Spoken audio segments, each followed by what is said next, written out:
माननीय chairman sir, इससे पहले कि मैं आज के विषय पे बोलूं, कमिटमेंट टू द कॉन्स्टिट्यूशन और जो 125वीं सालगिरह जन्म सालगिरह डॉक्टर बाबा साहब अम्बेडकर की बनाई जा रही है, उसके अवसर पर मैं उन तमाम स्वतंत्र सेनानियों को 1857 से लेकर 1947 तक 1946-47 तक, जब तक भारत आजाद नहीं हुआ, जिन्होंने अपने देश के लिए कुर्बानी दी, उसमें चाहे वो लीडर्स हों, वर्कर्स हों, किसान हों, मजदूर हों, लेखक हों, अलग अलग तरह के पत्रकार हों, नौजवान हों, उनको श्रद्धांजलि अर्पित करता हूं, उनको सलाम करता हूं। यदि अगर आज हम इस सदन में लोकतंत्र की बात करते हैं, तो ये तभी संभव हो पाया जब उन्होंने बड़ी कुर्बानी इस देश के लिए दी।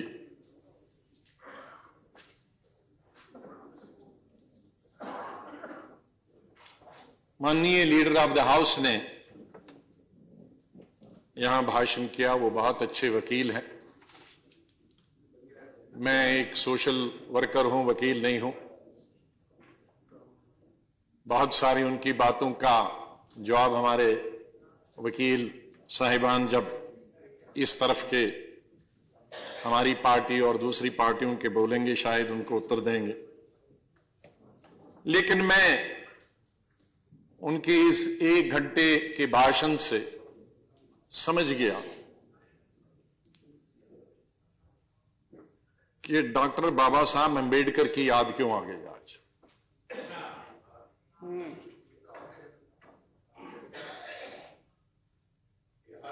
बाबा साहब को आगे रखकर ढाल बनाकर निशाने बराबर चलाने थे। जो बाहर चल रहे हैं 1-1.5 साल से या कई सालों से, आजादी से लेकर आज तक, कांग्रेस के खिलाफ, एक मूवमेंट के खिलाफ वो आज अंदर चलाए गए। फर्क इतना है कि बाबा साहब को आगे रखा ढाल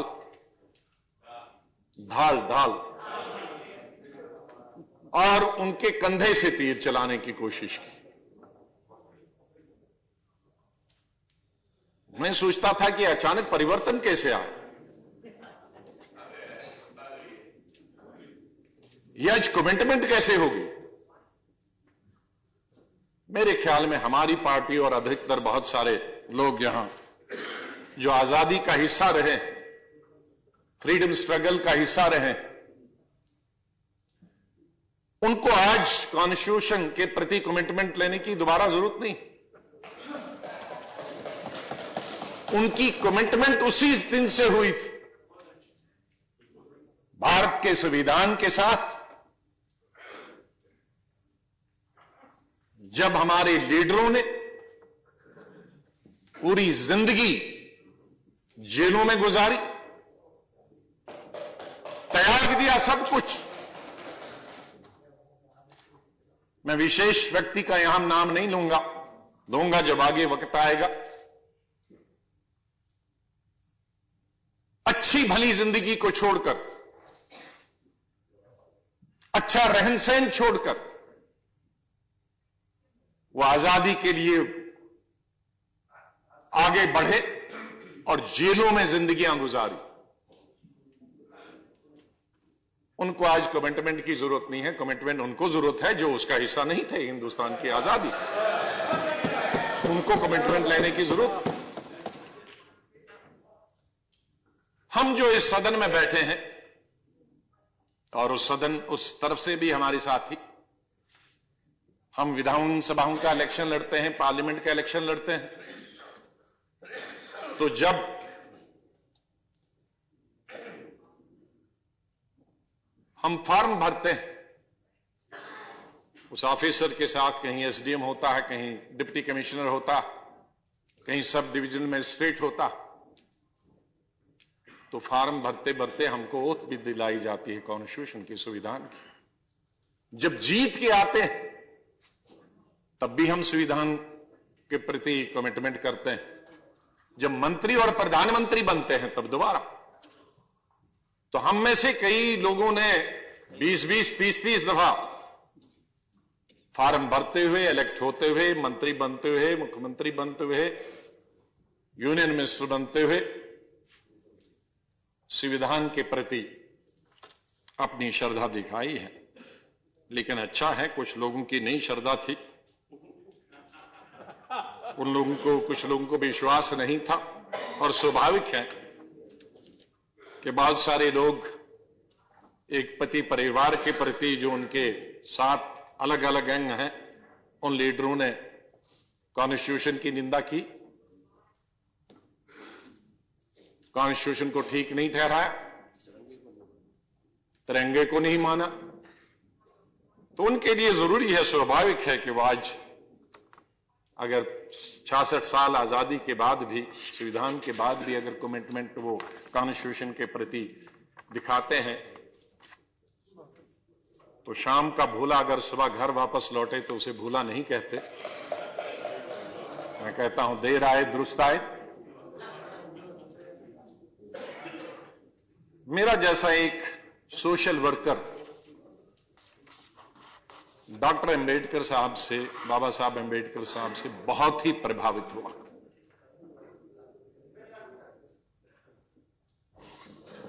जैसे लीडर ऑफ द हाउस ने बोला कि किस तरह की उनकी बचपन की जिंदगी गुजरी,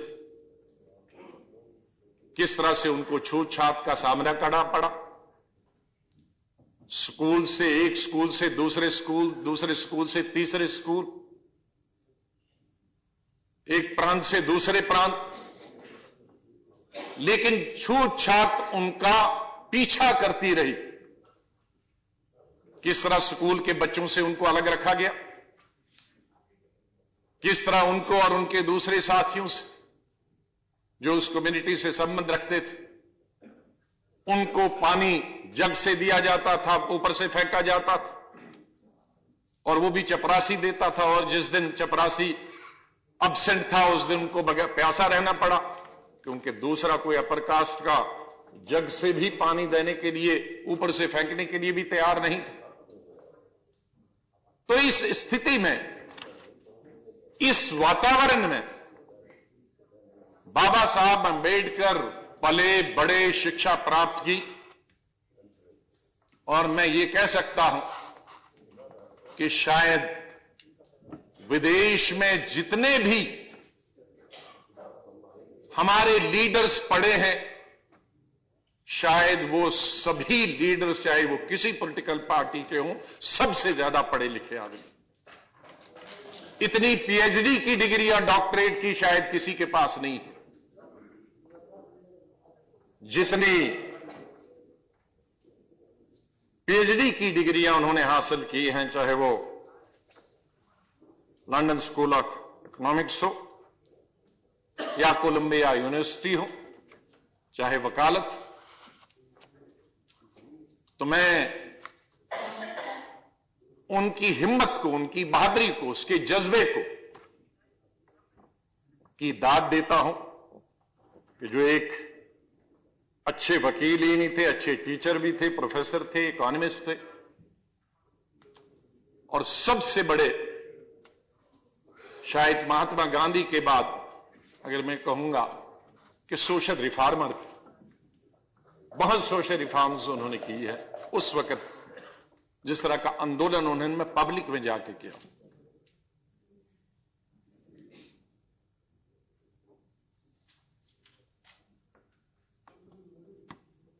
अनटचेबिलिटी को खत्म करने के लिए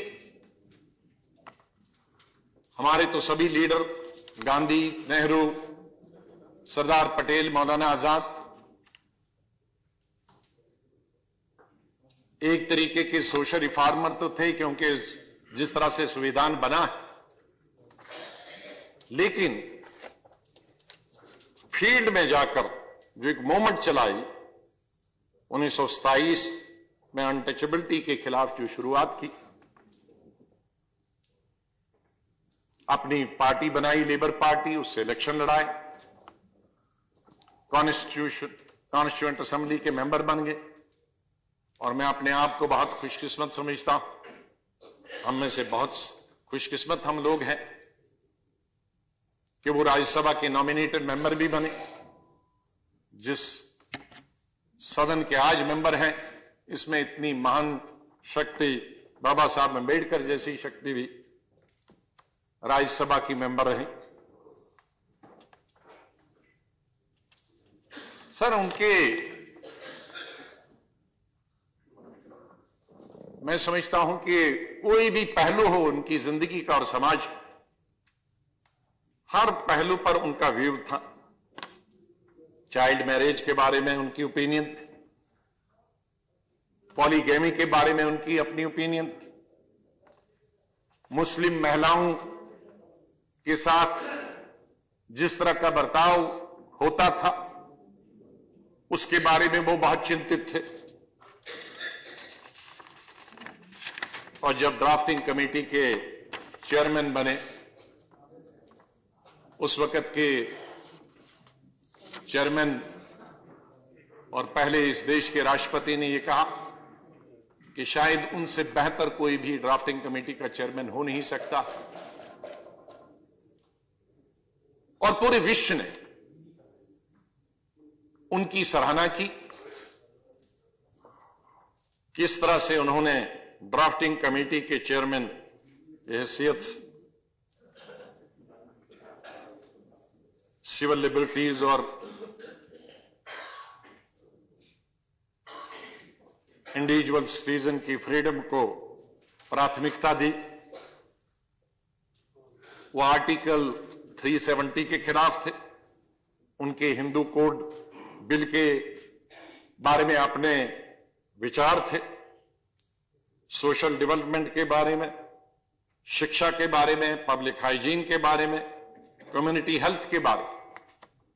मेरे ख्याल में बहुत फोरसाइटेड, बहुत सारे ऐसे विषय हैं जिनमें पिछली सरकारें, आज की सरकार जूझ रही है नए कानून बनाने के लिए, उनको लागू करने के लिए।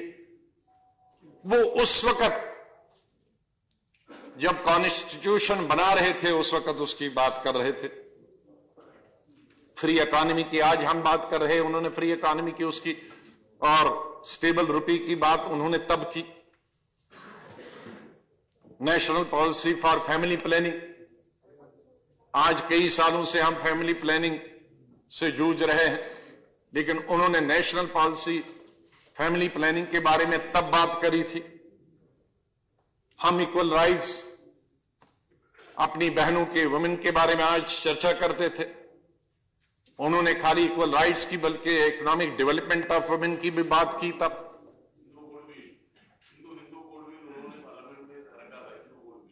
वो देश के बल्कि विश्व के, मैं ये कहूंगा कि एक बहुत बड़े इकोनॉमिस्ट थे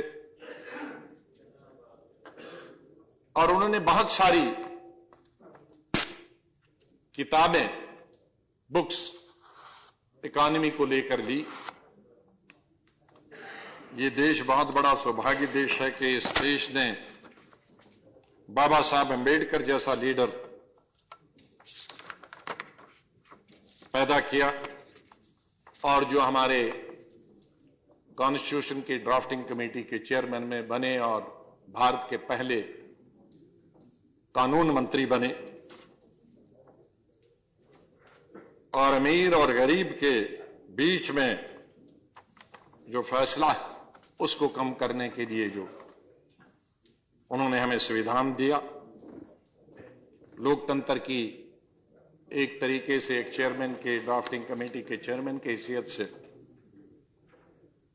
जो हमारा संविधान बना, लोकतंत्र की स्थापना करने में उनका बहुत हाथ रहा। और आखिरकार 26 नवंबर 1949 को कॉन्स्टिट्यूशन अडॉप्ट हुआ। 24 जनवरी 1924 जनवरी को लास्ट सेशन हुआ 1950 में और 26 जनवरी से संविधान लागू हुआ। माननीय चेयरमैन साहब, इस बात में कोई शक नहीं कि बाबा साहब अम्बेडकर कॉन्स्टिट्यूशन के निर्माता थे। ड्राफ्टिंग कमेटी के चेयरमैन के अलावा भी उनके अपने व्यूज थे। एक अच्छे वकील के नाते और समाज में किस तरह का परिवर्तन होना चाहिए, क्योंकि वो जूझ चुके थे, वो झेल चुके थे, उसमें अपने उनके व्यूज थे। लेकिन कितनी खुशी होती आज अगर सरकार की तरफ से और माननीय लीडर ऑफ हाउस की तरफ से उन तमाम लीडरों को भी याद किया जाता जिन्होंने हिंदुस्तान के संविधान बनाने में मदद की, हिस्सा लिया या बुनियाद रखी। उनका नाम कहीं जिक्र नहीं हुआ, उनकी चर्चा नहीं हुई। हमने जर्मनी की बात की, हिटलर की बात की, क्योंकि प्लीज, क्योंकि आंख नजर कहीं थी, निशाना और कहीं था। लेकिन हमने पंडित जवाहरलाल नेहरू की बात नहीं की।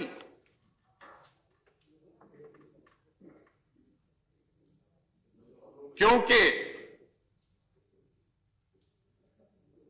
पिछले 60 साल से कोशिश की जा रही है और 1.5 साल से विशेष तौर पे कोशिश की जा रही है, निरंतर कोशिश की जा रही है। आज तक सदन से बाहर हो रही थी, आज सदन के अंदर हो रही। किस तरह से नेता सुभाष चंद्र बोस को, सरदार पटेल को, जवाहरलाल नेहरू को लड़ाया जाए। वो जिंदा नहीं, लेकिन मरने के बाद भी इनको लड़ाना चाहते हैं। किस तरह से इनके नाम पे अलग अलग राजनीति ओनरशिप लिया जाए। अपना तो ओनरशिप लेने के लिए कोई लीडर था नहीं, इसलिए अब चोरी की ओनरशिप लेने की कोशिश की जा रही है। अपना तो कोई पैदा नहीं कर पाए, अब दूसरों से छीनने की बात की जा रही है। कैसे छीना जाए? कोई बाबा साहब अंबेडकर हो, सरदार पटेल हो, नेता सुभाष चंद्र बोस हो, पंडित जवाहरलाल नेहरू, राजेंद्र प्रसाद हो, मौलाना आजाद हो, उसको कोई उसको छीन नहीं सकता, चाहे कितना प्रयास किया जाए। वो संपत्ति जिसकी है उसी की है, वो देश की संपत्ति है, देश की संपत्ति है। और यही काश अगर ये आप कहते कि वो देश की संपत्ति है तो झगड़ा ही खत्म हो जाता।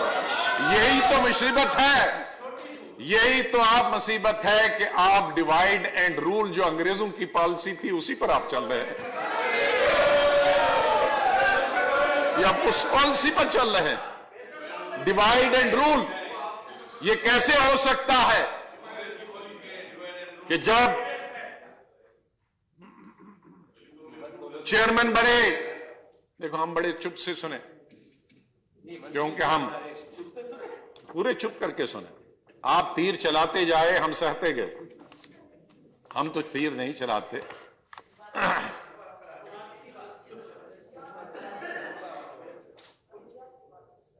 कॉन्स्टिट्यूशन बनाने की जो प्रक्रिया हुई 1946 9 दिसंबर से शुरू हुई। लेकिन किस तरीके का कॉन्स्टिट्यूशन होना चाहिए, उसकी परिभाषा क्या होनी चाहिए, उसकी नींव कैसी होनी चाहिए, बुनियाद कैसी होनी चाहिए? वो रेत की बुनियाद होनी चाहिए, वो कच्ची मिट्टी की बुनियाद होनी चाहिए,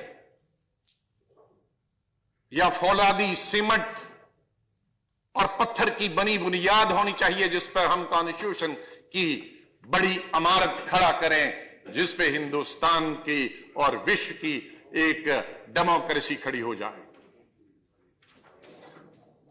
तो कॉन्स्टिट्यूशन जब बना और जिसकी बुनियाद खड़ी करने के लिए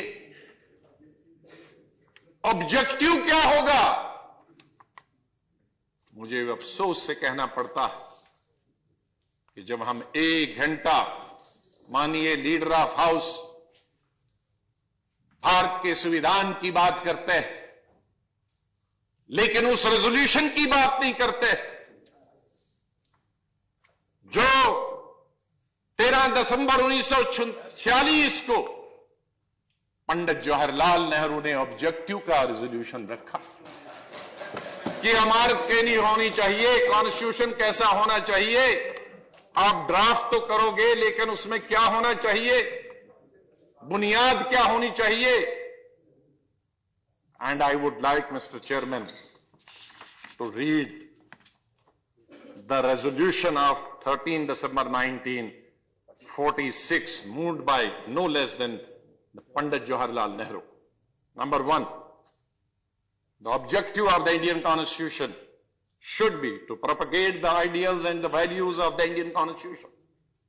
Number 2, to facilitate the practice of the ideals and the values of the Indian Constitution in all spheres of life, both public and private, including that of individuals.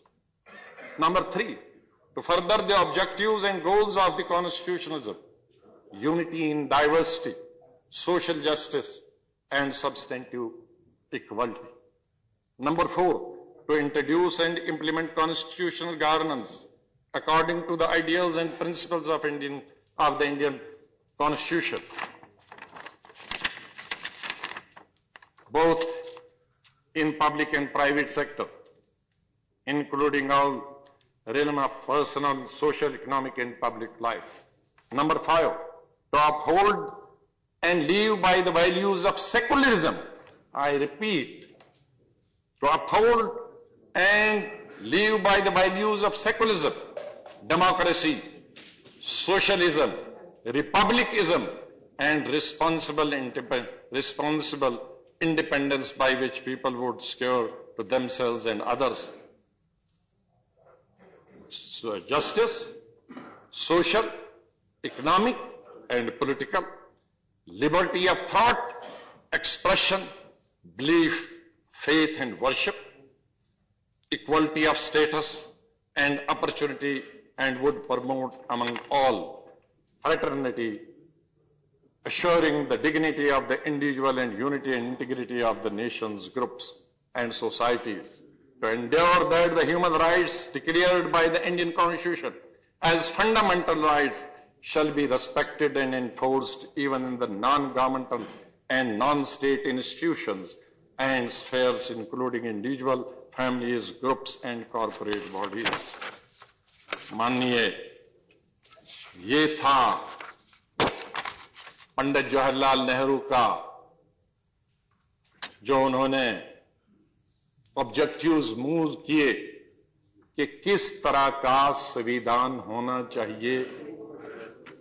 और ये अब आप पढ़िए, सिर्फ जो हमारा प्रियम्बल बना, प्रियम्बल में सिर्फ पहला पैरा छोड़कर वही है, सिर्फ इतना फर्क है। जो प्रियम्बल हमारे कॉन्स्टिट्यूशन का बना, we the people of India having solemnly resolved to constitute India and a sovereign socialist secular democratic republic and to secure all its citizens.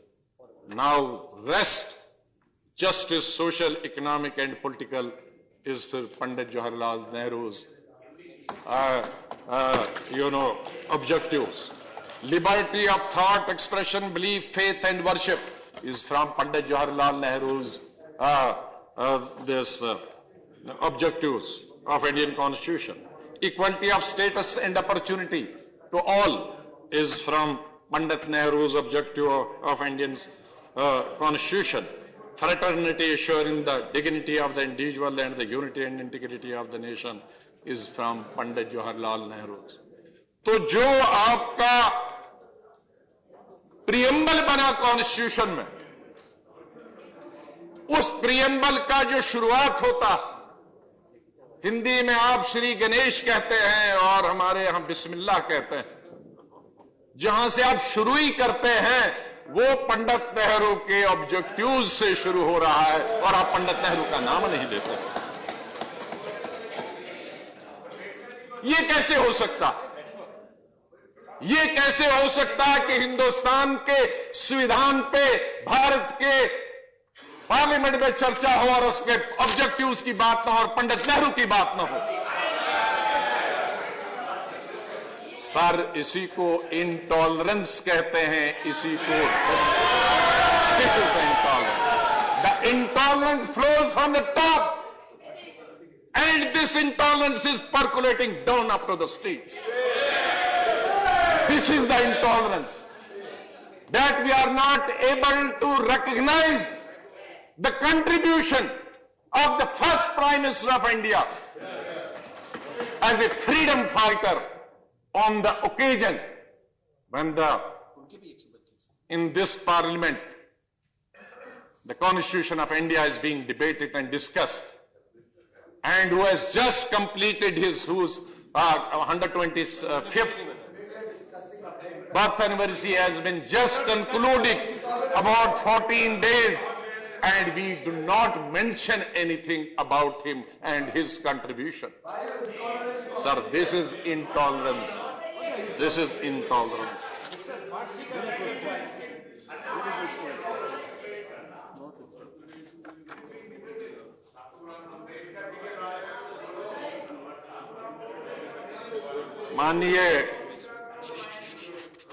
माननीय प्रधानमंत्री जी, माननीय चेयरमैन साहब, बैक टू सर, माननीय लीडर ऑफ हाउस ने बताया कि जब आखिरी स्पीच हो रही थी चेयरमैन ड्राफ्टिंग कमेटी के, तो उन्होंने बता दिया था कि 26 जनवरी 1950 India will be an independent country, and 26 January 50 India would be a democratic country in the sense that India from that day would have a government of the people, by the people and for the people. तो उसका मतलब है कि उन्होंने 26 जनवरी तय कर दिया कि वो गणतंत्र दिवस होगा और उस दिन से कॉन्स्टिट्यूशन लागू होगा और उस दिन से by the people, for the people, of the people government होगी। ये मैं नहीं कह रहा हूं, ये ड्राफ्टिंग कमेटी के चेयरमैन बाबा साहब अंबेडकर बोल रहे हैं। मैं आज एक सवाल माननीय प्रधानमंत्री जी यहां बैठे हैं पूछना चाहता हूं। ये 26 नवंबर की जो नई डेट आई है, ये कहां से आ गई? 26 नवंबर को हम आने वाले वक्त में छुट्टी होगी और इसको हर साल छुट्टी होगी और मनाया जाएगा। न तो ये इंडिपेंडेंस डे है और न ही ये रिपब्लिक डे है।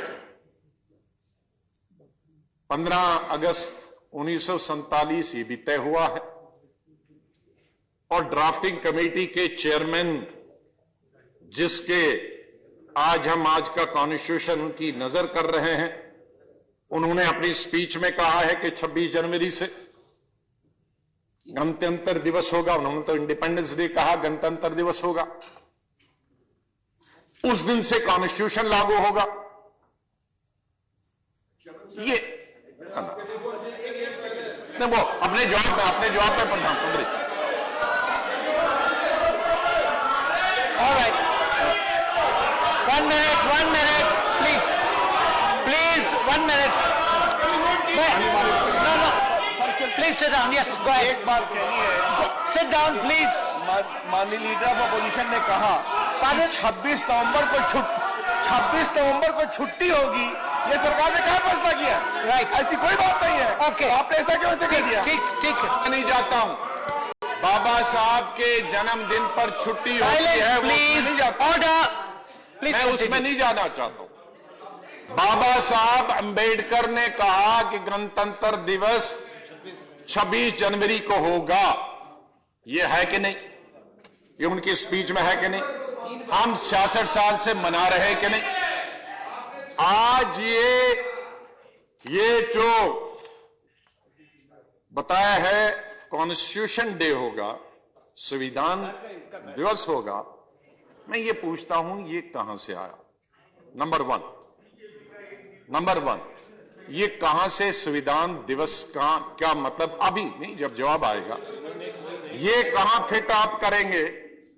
और बाबा साहब अंबेडकर ने जिन्होंने बताया है कि 26 जनवरी हमारा गणतंत्र दिवस होगा, वो कहां चला गया? एक मैं समझता हूं कि ये सरकार हिस्ट्री को रीराइट करना चाहती है, ये हमें मालूम है, ये कोई नई बात नहीं। 26 नवंबर 1949 को जब कॉन्स्टिट्यूशन पारित हुआ, आर्टिकल 5, 6, 7, 8, 9, 60, 324, 366, 3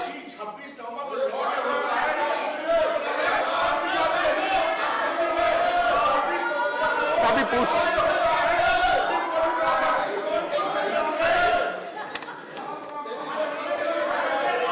और आर्टिकल 379 ये उसी दिन से लागू हुए, 26 नवंबर 49 से। और जो रिमेनिंग 395 आर्टिकल से ये 10, 11 निकालिए, बाकी 383, 84 आर्टिकल्स हैं, ये उस दिन अनाउंस किया गया कि ये 26 जनवरी 1950 से लागू होंगे। तो आपका 98% कॉन्स्टिट्यूशन तो 26 जनवरी 1995 से लागू हो गया, सॉरी 1950 से लागू हो गया, 1950 से लागू हो गया। तो ये मैं पूछना चाहता हूं, मुमकिन है क्या गणतंत्र दिवस, ये मेरी क्वारी है, गणतंत्र दिवस 26 जनवरी से हटाकर 26 नवंबर लाने की कोई ऐसी बात है? मैं पूछना। और क्या होगा इसका स्टेटस क्या होगा? ये मेरा पहला क्वेश्चन है। और दूसरा इसका क्वेश्चन इससे बड़ा जुड़ा हुआ, माननीय प्रधानमंत्री जी, क्योंकि मुझे लगता है कि आपके कहीं भाषण से, बंबई के भाषण से इसकी शुरुआत हुई, जहां तक, और लीडर ऑफ द हाउस एक वकील के नाते भी और लीडर ऑफ हाउस के नाते भी अच्छी यात्रा जानते हैं, that allocation of business rules में नेशनल फेस्टिवल्स या कॉन्स्टिट्यूशन के संबंध में लॉ मिनिस्ट्री, होम मिनिस्ट्री कोई बात करती है। ये मिनिस्ट्री ऑफ सोशल जस्टिस कहां से निकली? नोटिफिकेशन, ये मेरे पास नोटिफिकेशन है,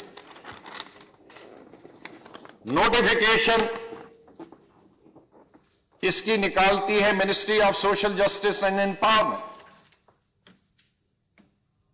ये सोशल जस्टिस मिनिस्ट्री कौन है? इसको किसने एम्पावर किया? ये कॉन्स्टिट्यूशन में क्लियर है, ये इसके विचार ये नहीं कर सकता। ये अगर करना है तो होम मिनिस्ट्री को करना है। ये कौन है ये सोशल वेलफेयर मिनिस्टर? उस सोशल वेलफेयर मिनिस्टर को किसने पावर दी कि वो नोटिफिकेशन जारी करे? So this is a null and white.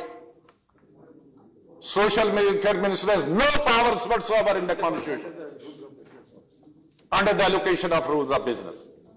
He is nobody. Who or she? And देखिए नोटिफिकेशन माननीय प्रधानमंत्री जी 19 नवंबर 2015 को इश्यू होती है। देखिए दूसरी विलंबना, central board of secretary education, education मंत्रालय, वो 10 नवंबर को 9 दिन पहले ही नोटिफिकेशंस, दूसरा मंत्रालय नोटिफिकेशन निकालता है, नोटिफिकेशन नहीं निकालता, ऑर्डर निकालता है from central board of secondary education तो तमाम सेंट्रल इंस्टीट्यूशन को celebration of the constitution day 26 नवंबर 2015। माननीय प्रधानमंत्री जी क्या हो रहा? कब फैसला हुआ था? ये एजुकेशन मिनिस्ट्री 10 नवंबर को निकालती है ऑर्डर कि सेलिब्रेट करो तमाम एजुकेशनल इंस्टीट्यूशंस, और उसके 9 दिन बाद सोशल वेलफेयर मिनिस्ट्री नोटिफिकेशन निकालती है। तो ये नया कॉन्स्टिट्यूशन कब से बना, जरा इसके बारे में भी हमको चर्चा की जाए, या इस तरह का अगर कोई अमेंडमेंट आज लाया जा रहा है तो ये भी हमें बताया जाए कि नोटिफिकेशन जिस मिनिस्ट्री को निकालना चाहे वो नहीं निकालती है, दूसरी मिनिस्ट्री निकालती है। नोटिफिकेशन से पहले तीसरी मिनिस्ट्री ऑर्डर निकालती है सेलिब्रेशन करने की, गवर्नमेंट हॉलीडेज। ये हमें समझने की जरूरत है माननीय प्रधानमंत्री जी। अगर आपके पास नहीं है, मैं नोटिफिकेशन की कॉपी दूंगा। बैठ जाइए प्लीज कंटिन्यू। ये बैठ जाइए। ये एक कानूनी व्यवस्था है, प्लीज कंटिन्यू। ये कानूनी व्यवस्था है। ये क्या कर रहे हैं? ये तो गैर कानूनी चीजें हो रही हैं। ये गैर कानूनी नहीं है। अरे ये बिजनेस एलोकेशन ऑफ बिजनेस में ये उनका काम नहीं है। अरे सोशल वेलफेयर मिनिस्टर कल ऑर्डर दे होम मिनिस्ट्री के ऑर्डर करेगा तो आप उसको गैर कानूनी मानेंगे कि नहीं? हद हो गई। नहीं कर सकते। माननीय प्लीज कंटिन्यू।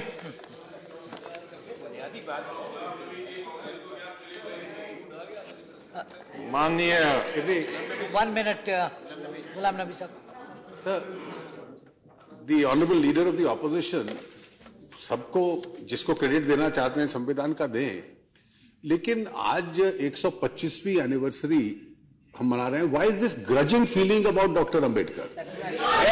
संविधान के उनकी चर्चा नेहरू जी का जिक्र करो, क्यों मना रहे हो? आपका नोटिफिकेशन मनाने का गलत है। Why is this ग्रजिंग feeling? Alright, continue please. Please continue. बैठ जाइए आप लोग प्लीज। प्लीज मैंने शुरू में ही कहा था, चोर चोरी से जाए, हेरा फेरी से न जाए। तो उसको ये कहते हैं, जिंदा तो थे तब उनको लड़ाने की कोशिश करते थे, अब वो जिंदा नहीं है, अब भी उनको लड़ाने की कोशिश करते हैं। वो हमारी संपत्ति है, आपकी संपत्ति नहीं बन सकती है, देश की संपत्ति है। हमने आप तो कॉन्स्टिट्यूशन पर बात करें और आप नाजी की जर्मनी की बात करें, और हम अपने प्रधानमंत्री की भी बात नहीं कर पा रहे। वाह, यही इंटॉलरेंस है सर, कि आप जर्मन के डिक्टेटर की बात कर सकते हैं वहां के कॉन्स्टिट्यूशन की बात कर सकते हैं, और हम हिंदुस्तान के फ्रीडम फाइटर प्राइम मिनिस्टर की चर्चा नहीं कर सकते हैं। यही विचार है,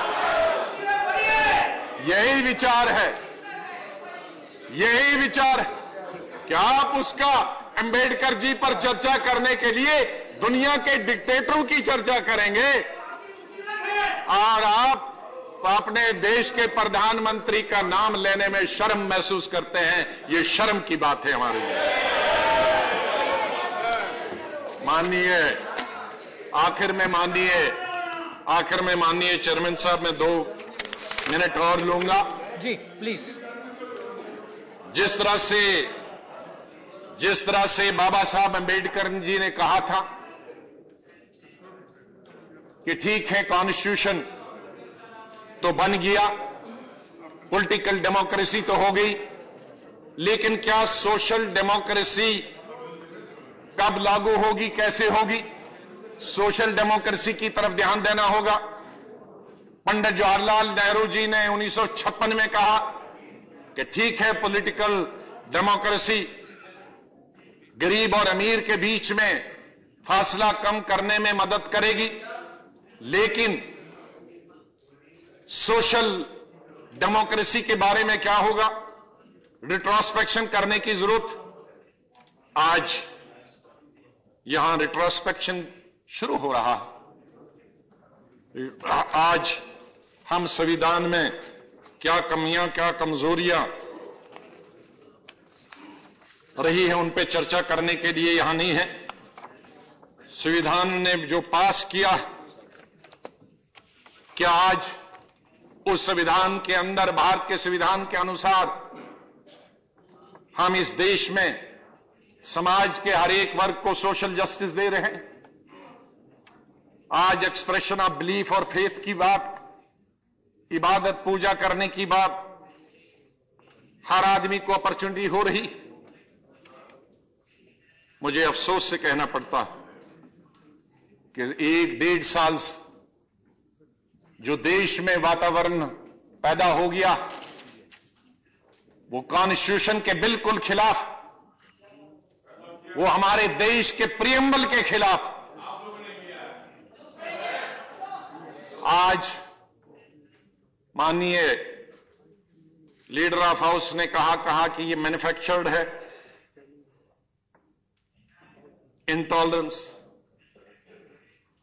इंटॉलरेंस मैन्युफैक्चर्ड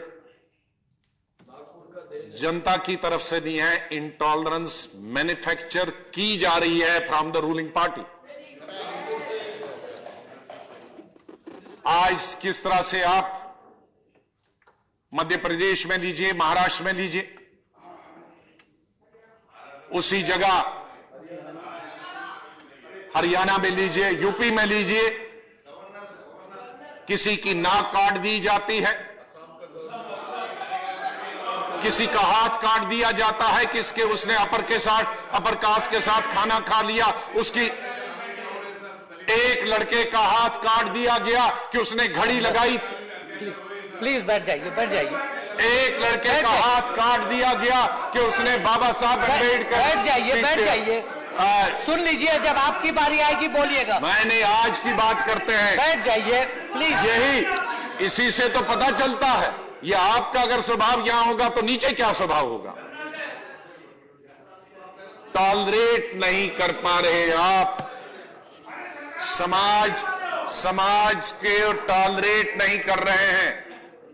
हमारे मिसाल है कि जब पेड़ में पूरा फल होता है वो नीचे झुक जाता है, लेकिन यहां और अगर पेड़ में पूरा फल हो और नीचे न झुके, उसका मतलब है उसके डीएनए में कुछ कसूर है उस पेड़।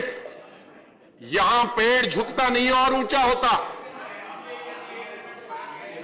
तो पेड़ अगर नीचे नहीं झुके, पावर जो होती है, पावर उस पेड़ की तरह होता है जो फलों से लदा हुआ हो, उसका सर झुका होना चाहिए, जमीन की तरफ होना चाहिए, आसमान की तरफ नहीं। इसलिए मैं निवेदन करता और मैं बधाई देता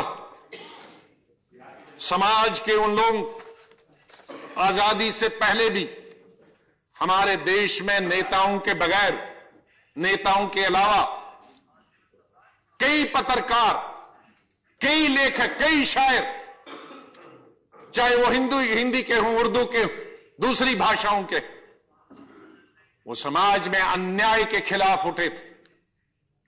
आज मैं उन लेखकों को, आज उन राइटरों को, आज उन बुद्धिजीवियों को, उन कलाकारों को, मैं किसी को शायद एक आध का नाम सुना, मैं जानता नहीं हूं किसी को, मेरा कोई उनसे संबंध नहीं है, लेकिन बधाई देता हूं। कांग्रेस वाला कोई नहीं है, कांग्रेस मैन्युफैक्चर नहीं करती, ये मैन्युफैक्चर करने वाली हम लोग नहीं है। हम प्यार को मैन्युफैक्चर करते हैं, लड़ाई और नफरत को मैन्युफैक्चर नहीं करते। हम जिस इंसान को मानने वाले हैं, गांधी, नेहरू, अंबेडकर, मौलाना आजाद, सरदार पटेल और नेता सुभाष चंद्र बोस, उन्होंने हमें लड़ाई नहीं सीखी है, लड़ाई की मैन्युफैक्चरिंग नहीं सिखाई है, हमें प्यार सिखाया है, हर धर्म से, हर मजहब से, हर भाषा से, अपने देश से। यहां मानिए आपको क्या तकलीफ हो रही है? क्योंकि आपकी पार्टी भी पंजाब में मैं ही इंचार्ज था जब मैं भोग अटेंड करता था उन लोगों का जिनको मिलिटेंटों ने मारा, और आपके भोग अटेंड करते थे जो मिलिटेंट थे। क्या दिखाएंगे मेरे? 6 साल 26 अटैक हुए मुझ पे पंजाब में, आप कहां थे? आप विदेश में थे। क्या हमको सुनाएंगे? मैंने शुरू किया first phase, second phase, third phase, fourth phase, fifth phase, 86 से लेकर 91 तक।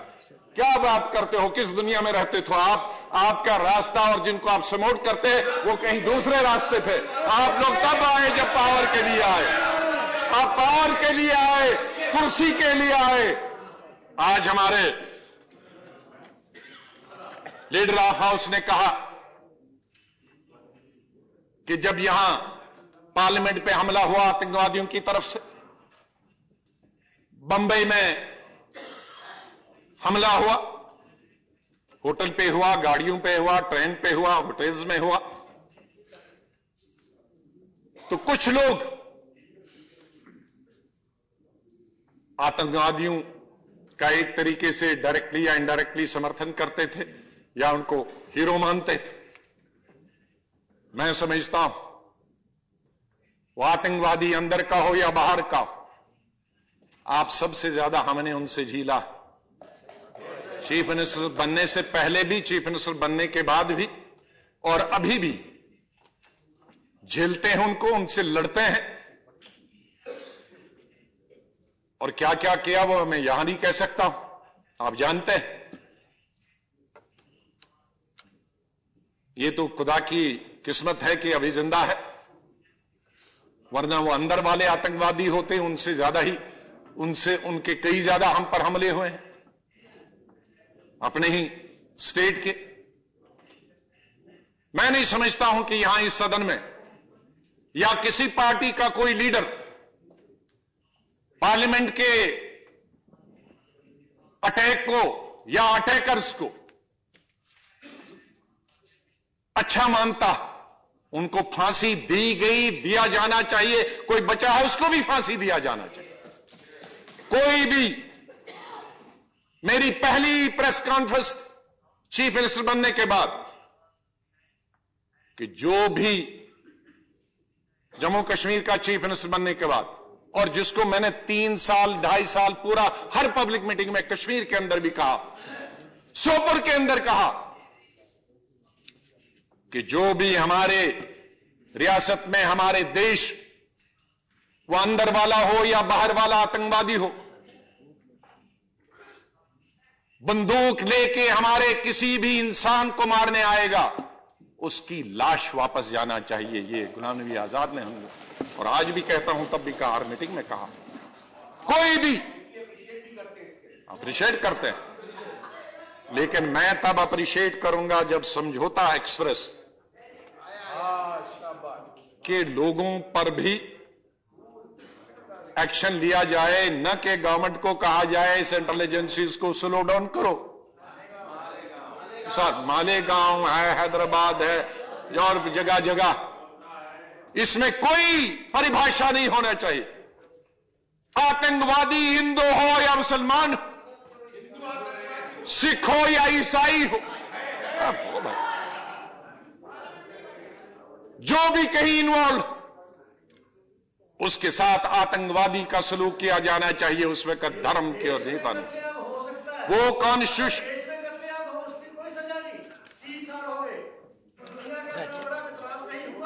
बैठ जाइए please. On your turn please, on your turn please. देखो, जो चीजें अदालतों में चल रही हैं, जो चीजें अदालतों में चल रही हैं, वो अदालत जिसको सजा दे, हम कभी बीच में नहीं। अदालतों में जो भी निर्णय हो रहे हैं, कोई आदमी हो, अदालतें इसीलिए इस देश की बनी है। मैं खाली इनकी, अगर किसी भी व्यक्ति की हमारी पार्टी ने सहायता की हो, मदद की हो, अदालतें अपना फैसला करी हैं, उसको अदालतों को रोका नहीं कभी, और अदालतों ने फैसले सुनाए हैं धर्म और जाति से ऊपर उठकर। मैं सिर्फ यही कहना चाहता हूं कि माननीय लीडर ऑफ द हाउस से मैं गुजारिश करना चाहता हूं कि फांसी दीजिए। बंबई में अटैक करता है, कहीं भी अटैक करता है, लेकिन ये चुन के मत करिए, कहीं स्लो कहो, कहीं जल्दी जाओ, ये उससे देश में बड़ी निराशा पैदा होती है। और आखिर के एक प्यार और मोहब्बत की बात करें, मैं ये कहूंगा, हिंदुस्तान में खैर से उनकी कमी नहीं, हिंदुस्तान में खैर से उनकी कमी नहीं, लब पर हैं जो खुलूस का दफ्तर लिए हुए, लब होता है होंठ, हिंदुस्तान में खैर से उनकी कमी नहीं, लब पर हैं जो खुलूस का दफ्तर लिए हुए, कहते हैं भाई भाई अहले वतन तमाम, फिरे हैं आस्तीनों में खंजर लिए हुए। तो इसलिए आस्तीनों में हम खंजर न ले लें, हम जबान में भी और पीछे भी और आगे भी एक ही भाषा रखें और देश के साथ चलें। और इस देश में जो वातावरण है, आपने ठीक कहा है कि आज कमिटमेंट का दिन है, चाहे शायद जिन लोगों ने, जैसे मैंने कहा, कमिटमेंट नहीं थी, आज के बाद हम कॉन्स्टिट्यूशन पे जिन लोगों की कमिटमेंट नहीं थी, वो कमिटमेंट करें। और आने वाले वक्त में जो बाबा साहब अम्बेडकर ने हमको कॉन्स्टिट्यूशन दिखाया है, जो रास्ता दिखाया है सरकार चलाने का और सरकारें चलाने का, और चाहे वो नेशनल सरकार हो रहा है, वो हम संविधान के अंदर चलेंगे, तो मेरे ख्याल में ये सबसे बड़ी श्रद्धांजलि बाबा साहब अम्बेडकर को होगी कि हम इस देश से ये नफरत खत्म कर दें जो हमको आपस में बांटती हैं। बहुत बहुत धन्यवाद। जय Hind. Thank you very much. The House is adjourned till 2:30 p.m.